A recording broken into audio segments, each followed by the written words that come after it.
Bonjour à tous. Tiercé en 3 chevaux, c'est ce que j'appelle le tiercé panoramique, et le 8 était la dernière minute pour mes abonnés des pronos du cœur. Pourquoi le tiercé panoramique? Parce que quand j'ai débuté ma carrière de journaliste hippique à la radio, sur la radio lyonnaise, sur Radio Panoramique, à l'époque je faisais une émission d'1 heure sur les chevaux et je donnais un prono en 3 chevaux seulement, d'où l'expression du tiercé panoramique en 3 chevaux. On a touché des cacahuètes, mais ça fait toujours plaisir à l'heure de l'apéro. Je vous propose samedi à Enghien de revenir avec nos trotteurs qui nous permettent de revoir la tête du caissier. Pour moi, comme hier soir, un cheval se détache quand même sur le papier. C'est le 5 Hamilton du Ham, un jeune doué confié à Johan Le Bourgeois. Il coche toutes les cases. On peut s'appuyer sur ses chances.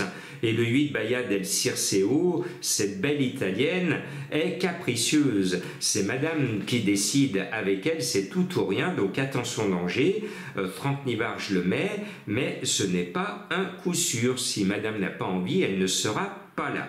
Et puis ma petite découverte, un cheval que j'aime bien, c'est Los Ziguli dei Grippi, autre cheval italien, qui déçoit ces derniers temps, mais avec Mathieu Abrivard, je pense que le cheval peut enfin se révéler chez nous, et surtout dans cette catégorie quintée. Le 1 appelle le 11, c'est mon jeu de la finale, et le 11 c'est le cheval de Madame Colombo, excellent choix.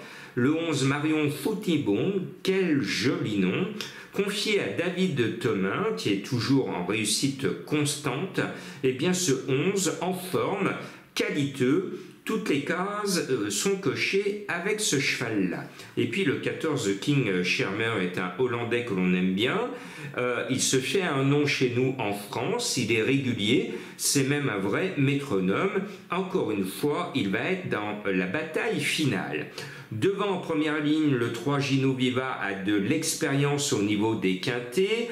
Confié à François Lagadoc, ce 3 a une chance régulière de compléter la bonne arrivée du quintet. Et puis vous le voyez, De Jard en met 2, donc je suppose qu'il veut en mettre au minimum 1 à l'arrivée. À mon sens, le meilleur des deux, c'est le plus expérimenté au niveau quintet. Le 7 Filarette du Verger, c'est loin d'être un coup sûr. Ses dernières performances ne sont pas à sauter de joie, mais son expérience, on en a couru 10 et elle a figuré 6 fois à l'arrivée des quintets.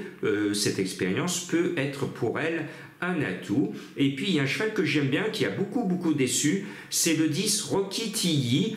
Un jour ou l'autre, il va remettre KO tous ses adversaires. Ce Rocky, c'est un cheval que je suis depuis toujours, et je sais qu'il est comme moi, il aime l'été. C'est le mois des vacances, c'est le mois où normalement il fait beau, même si le ciel est très menaçant encore sur la région lyonnaise. Vous m'en direz des nouvelles de Montecar, le 10 Rocky Tilly. Allez, il monte sur le ring, et cette fois, il veut en ressortir en héros. Je suis de tout cœur avec ce numéro 10. Bonne chance, bon week-end et bonnes vacances à ceux qui partent. Alors ceux qui partent, c'est en ce moment jusqu'au 6 juillet, la semaine spéciale conseil d'été. Pour ceux qui s'abonnent au prono du cœur, vous avez chaque jour 1, 2, 3 vidéos bonus. Et en ce moment, je fais une série d'hippodromes des plages et je commente mon course par course de vive voix en donnant des conseils pour aller sur l'hippodrome avant ou après, aller sur la plage. Avec vos bénéfices, vous pourrez vous acheter quelques glaces et pourquoi pas un bon restaurant.